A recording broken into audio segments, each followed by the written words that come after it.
ला गेलो म्हणजे इन्चार्ज सी म्हणून त्या मीटिंगमध्ये सगळ्यांनी सांगितलं की हे करायला पाहिजे, रिकव्हरी व्हायला पाहिजे. सगळीकडे बोंब अशीच होती की पैसे भरतच नाही, लोकांची मानसिकताच नाही पैसे भरायची. नको आम्ही काय, आम्हाला माफी द्या. हे ते कोणीतरी आपलं हे सोडलेलं असतं पिल्लो आणि ते त्याप्रमाणे लोक तो एक फायदा घेतात. भरायचं नाही ना, मग जाऊ द्या. मी तुम्हाला मगाशी जसं कामाचं सांगितलं, कामाचं जसं करत असतं, भरायचे नसतील ना पैसे मग 100 कारणं असतात. मग त्यांनी सांगितलं तुमच्या माणसांनी माफी देणार, ठीक आहे ते देतील, त्यानंतर बघू आपण. तर झालं आम्ही त्या मीटिंगला. मग आता सरांनी अनुभव घेतलेले आहेत कसे बोलले जातं. आणि त्यावेळी तर सर सीएमडी सर नवीनच होते, जोश अजून जास्त होता आणि दिलं टार्गेट त्यांनी हे करायचं. आम्ही ठरवलं करू शकतो, का नाही करू शकत आम्ही. काय नाही, सगळी टीम आमची कामाला लागली. अगदी थोरात साहेब स्वतः फील्डवर, पावसकर साहेब फील्डवर, पाटील साहेब फील्डवर, पळसुले साहेब फील्डवर, बेले साहेब म्हणजे आम्ही, आमचं तर कामच होतं फील्डवर जाणं. सर इतकं चांगलं काम झालं. मग नंतर जेव्हा मार्च एंडला रँकिंग झालं तर भांडूप कल्याणच्या पाठोपाठ 3रा नंबर आपल्या कोकण झोनचा होता सर. म्हणजे पुण्यापेक्षा चांगली परिस्थिती आपली होती सर. आपल्या खाली पुणे होतं म्हणजे एसटीएलटी कलेक्शन मध्ये. आणि तिथे नंतर म्हणजे एप्रिलला मीटिंग झाली, सीएमडी सरांनी पण अप्रिशिएट केलं आपलं काम. आणि केलं, कोणी केलं? आपणच केलं, तुम्ही सगळ्यांनी केलं. तुम्ही सगळ्यांनी केलं म्हणून तिथे जाऊन आपल्या झोनचं नाव आपलं एक चांगल्या लेवलला आपण नेऊन ठेवलं. Record break collection. पावसकर साहेब नेहमी म्हणायचे, साहेब मी बघतोय एवढं कलेक्शन कधीच झालं नाही. 162 कोटी म्हणजे ही काही छोटी रक्कम नाहीये. एवढे सगळे आणले. जी अॅरियर सर अगदी पार 175 कोटीपर्यंत चालली गेली होती, ती मार्चला आपण काहीतरी 40-42 कोटीपर्यंत आणली. म्हणजे एवढं पण. आणि हे कोणी केलं? या सगळ्या आमच्या टीमने केलं. आणि जर ठरवलं तुम्ही तर सगळं काही करू शकता. एक यांच्या म्हणजे पुराच्या वेळची जी एक हे सांगतो, आपण केलं अगदी 7 दिवसामध्ये सप्लाय रिस्टोर केला. ऊर्जा मंत्री महोदय आपल्या व्हिजिटला आले होते.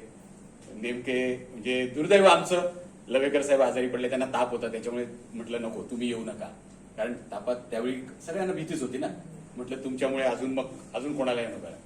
झालं, त्यांना सगळं दाखवलं आम्ही कसं कसं रिस्टोर केलं काय. आणि येताना ते उदय सामंत साहेबांच्या सोबत गाडीमध्ये आले होते. तर उदय सामंत साहेबांनी सगळं सांगितलं होतं त्यांना की तुमचे लोक कसे काम करतायत. मग आम्ही रेस्ट हाऊसला बसलो होतो. रेशमे सर होते, नंतर मी, आपले कोलप साहेब आपले सी ट्रान्समिशन आता डायरेक्टर झालेले ते, आणि जनरेशनचे एसी होते कोपरीचे. मग ते आम्ही प्रत्येकजण सांगायला लागलो आमचं मी डिस्ट्रीब्युशन सांगायला लागलो, सर असं असं आहे. मग ते म्हटले तुम्ही मला सांगू नका म्हणे, तुमच्या पालकमंत्र्यांनी मला सगळं सांगितलंय, तुम्ही उत्कृष्ट काम केलेलं आहे. ही पावती होती, आपल्या सगळ्यांनी काम केलं. आणि सगळं झालं, व्हिजिट झाली, त्यांनी सगळं बघितलं. आपल्या खेरडी सबस्टेशनला आले, तिथे फोटो काढले लोकांसोबत, म्हणजे अगदी लोकांमध्ये मिसळले ते. सगळं काय केलं आणि निघाले. जाताना मग ते बसले कार्यकर्त्यांशी बोलत होते काहीतरी. मी, रेशमे साहेब आम्ही समोर होतो. संजय आमचे आले तिथे आणि तिथून एकाने आवाज दिला की साहेब तुम्हाला बोलत आहेत. हे पण माझ्यासोबत. आम्ही गेलो सर. म्हणजे एक माझ्यासाठी ती प्राऊड मोमेंट होती सर. त्या गाडीमध्ये साहेब बसलेले, इकडच्या बाजूला त्यांचा कार्यकर्ता होता. मला सांगितलं म्हणे जरा आमचे कार्यकर्ते आहेत, त्यांची कामं जरा करतात. म्हटलं सर त्यांना विचारा, आम्ही करत असतो म्हटलं त्यांना मदत. ठीक आहे करा म्हणे. आणि सर ते म्हटले की तुम्ही जे काम केलं खूप सुंदर काम केलंय, तुम्हाला हॅट्स ऑफ म्हणे. सॅल्यूट केला सर त्यांनी. माझ्यासाठी प्राऊड मोमेंट याच्यासाठी, कारण माझ्या सगळ्या टीमने, माझ्या कोकण झोनच्या टीमने पूर्ण चांगलं काम केलं. म्हणून मला आज ऊर्जा मंत्री महोदय स्वतः जेव्हा म्हणतात ते अगदी म्हणजे ते विचारून. आणि त्याला साक्षीदार आमचे संजय आहेत, आणि ते पीआर होते माझे त्यावेळी.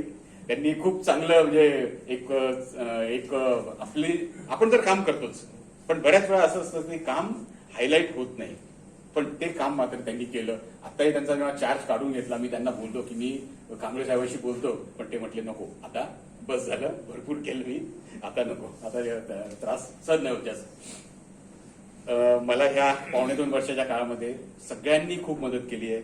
म्हणजे एचआरचे आमचे थोरात साहेब, पाटील साहेब असतील, त्यांची टीम असेल, आमचे पळसुले देसाई साहेब, त्यावेळी तर त्यांचं म्हणजे असं असायचं, MM तर आहेच, झोन पण बघायचं, सर्कल पण बघायचं, हे केलं.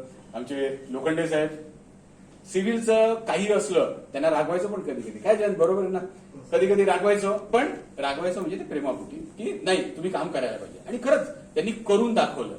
अगोदर मला वाटायचं की हे काही करत नाही, मी त्यांना म्हणायचो सिव्हिलचा माझा अनुभव अतिशय वाईट आहे, पण इथे त्यांनी ते बदलून टाकलं की नाही सिव्हिल पण चांगलं काम करू शकतं.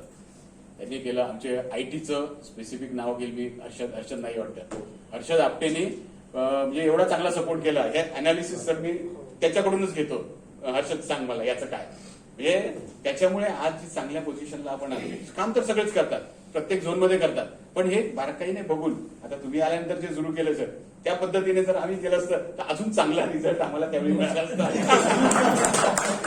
तर हे आम्ही करायचो पण थोडंसं कमी असायचं आमचं, कारण कसं बाकीचं सगळंच बघावं लागायचं. तर सगळ्यांनी मला मदत केली. म्हणजे याचा डिझास्टरच्या वेळी सर जनरली काय असतं, आमचे फक्त तांत्रिक कर्मचारी आणि इंजिनियर्स हेच फक्त ते डिझास्टरचं काम करतात असं म्हटलं जातं. पण जेव्हा हे आमचे डिझास्टर आले त्याच्यामध्ये एचआरने सगळ्यात मोठा रोल हे केला.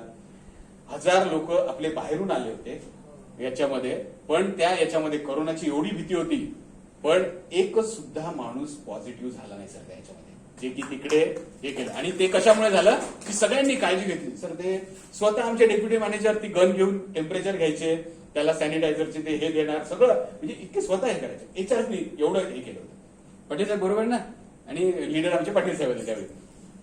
अकाउंट्सनी मोठा रोल हे केला त्यावेळी. मग त्यांना पैसे देणं, वेळच्या वेळी पैसे दिले तर हे घेऊ शकतात. एक तर मटेरियल मिळायचं नाही, दुकानं बंद, एक तर सगळा शॉर्टेज. पण त्या ह्याच्यात पण आमच्या अकाउंट्सने खूप चांगलं त्यावेळी काम, आमच्या मॅडमकडे त्यावेळी विचारलं होता, अगदी चांगलं हे केलं त्यांनी. म्हणजे असं काही नव्हतं की बाबा फक्त एकानीच फक्त आपले तांत्रिक कर्मचारीच करतील किंवा इंजिनियर्सच करतील, असं न करता प्रत्येकाने टीम म्हणून काम केलं, तेव्हा हा रिझल्ट चांगला मिळाला. तर ह्या माझ्या 2.5 वर्षाच्या काळामध्ये तुम्ही सगळ्यांनी, म्हणजे मी इंडिव्हिज्युअल काय नावं घेत नाही, सगळ्यांनी खूप चांगलं काम केलं. सिंधुदुर्गला पाटील साहेबांचं मला नाव घ्यावं लागेल आणि नोकरे साहेबांचं, त्यांनी सिंधुदुर्गमधून पण मला बऱ्यापैकी सपोर्ट केला, शेवटी केला, आणि त्याच्याने आपण 3ऱ्या नंबरला आलो. नाहीतर मग आपण परत 4थ्या 5व्याला राहिलो असतो. त्यांनी पण चांगली मदत केली, त्यांचे पण सगळ्यांचे आभार. आणि पर्टिक्युलरली मी संजयचं नाव याच्यासाठी घेईल की कारण त्यांनी सर निसर्गाला पण आम्ही काम केलं, 8,500 पोल आम्ही उभे केले, सगळं काही एवढं केलं, पण आमच्याबद्दल चांगलं काही कोणी म्हटलं नाही. ठीक आहे, साबू साहेब पण आमचं कौतुक करायचे, पण जे तौक्तेमध्ये झालं, तौक्तेमध्ये आम्ही काम केलं, म्हणजे असं नाही की तौक्तेत केलं नाही, तौक्तेत पण चांगलं काम केलं, पण कौतुक मात्र आमचं खूप झालं. ते ह्या व्यक्तीने त्यांचे मीडियाशी असलेले रिलेशन्स वापरून आणि हायलाईट केलं. काम तर आपण करतोच, म्हणजे त्यांनी काही जास्तीचं केलं नाही, जे काही आहे काम जे केलं ते फक्त हायलाईट केलं आणि त्याचा हे झालं. सगळ्यांनी कौतुक केलं सर, म्हणजे ऊर्जा मंत्र्यांनी तर येऊन केलंच, मुख्यमंत्री महोदयांनी सुद्धा आमचं कौतुक केलं, पालकमंत्री तर रेग्युलर म्हणायचे अरे नाही यांनी. आता परवाचीच गोष्ट, गणपतीच्या अगोदरची जी मीटिंग होती, पालकमंत्री महोदयांनी मीटिंग घेतली, सगळ्या डिपार्टमेंटचे विषय झाले आणि मला म्हटले हा तुम्ही काय नाही, निसर्ग, तौक्ते, पूर परिस्थितीत चांगलं काम केलंय, आताही चांगलं करा, एवढं एक वाक्य आणि आपली मीटिंग संपली. म्हणजे हे केलं का, तर कारण हे आपण करून दाखवलं आणि ते दाखवलं पण लोकांना आपल्या पेपरच्या माध्यमातून किंवा याच्यातून, आणि त्याच्यामुळे हे मिळू शकलं आपल्याला. तर वेळ बराच झालेला आहे, आता तुम्ही एवढं शांतपणे माझं ऐकून घेतलं सगळ्यांनी. सरांचे विशेष आभार की सरांनी मला अगोदर, म्हणजे सर अगोदर बोलले, ऍक्च्युली तो प्रोटोकॉल तसा हे नाहीये, पण सरांनीच सांगितलं अध्यक्षांची परवानगी असेल तर आपण काही करू शकतो. तर सरांचे विशेष आभार.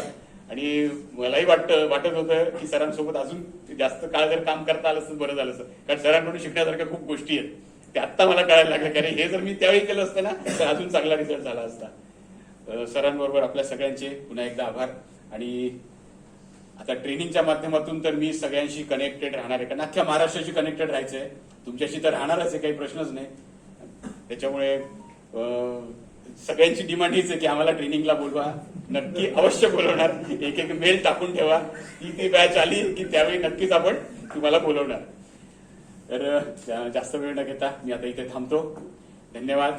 असंच प्रेम असू द्या.